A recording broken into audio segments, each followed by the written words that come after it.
Here's a fender off a '62 Ford F250. It's the right side, oh no, I'm sorry, it's the left side fender. You can see it has the cutout there for the spare tire. It's in pretty bad shape, but I'm going to try to patch it, fix it. These are pretty hard to find with that spare tire cutout. You can buy reproductions, they're about 350 bucks.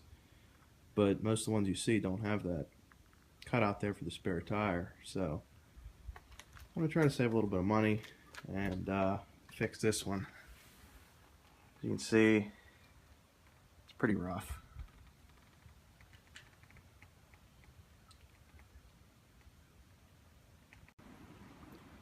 Okay, so I cut a piece of metal out of this 22 gauge steel, and I'm going to try to make a patch that'll go there. Well, I guess it'll actually go this way because I have a line drawn here, so I'll bend that over, and then I have to try to make sure those holes are in the right place, and I'll just do that the whole way around, just the whole way around, you know, both sides of the fender. And then I need to take care of, you know, down in there, it's rusted out, there's some more rust down in there, but my main priority right now is just trying to get this part of the fender where it touches the bed, get all those mounting holes fixed. That way, you know, I can at least attach to the bed correctly. Okay, so now you can see I have this clamped in the vise. I'm just gonna, you know, bend this over at a right angle, so then it should fit pretty well on that fender, and then I'll drill the holes in it. Okay, so now that this is bent, it goes on there fine, but since this fender's, you know, curved a little bit, it rocks back and forth.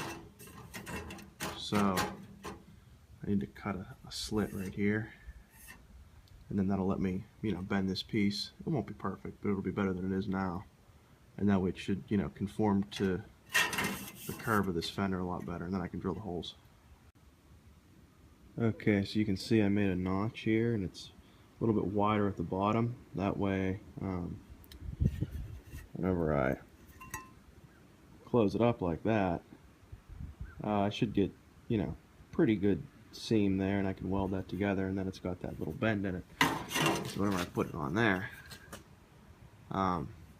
there's, you know, not really a gap on either side there, so I should be able to, you know, weld it to the top. It should fit pretty well. Now I just have to mark, you know, on the back side where those two holes are, and then drill those out. Okay, so now I have holes drilled in here,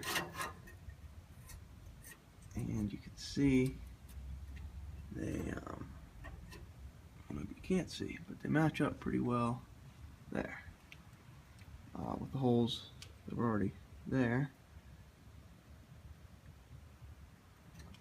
So now I just need to cut out the old rusty metal and weld this patch into place. Okay, so there's old versus new.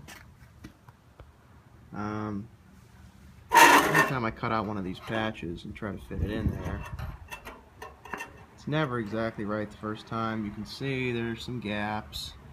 So I just need to go back in and smooth this edge out a little bit here. That way that'll be a lot easier to weld in. Okay, so now this patch piece is pretty much ready to go in. There's, you know, a couple places. There's a kind of a big gap right there. It's hard to hold. It's a little bit better once I, you know, if I wasn't holding the camera you could see better, but the gap's pretty good once I get it clamped, I think. Okay, so I went ahead and tack welded this on.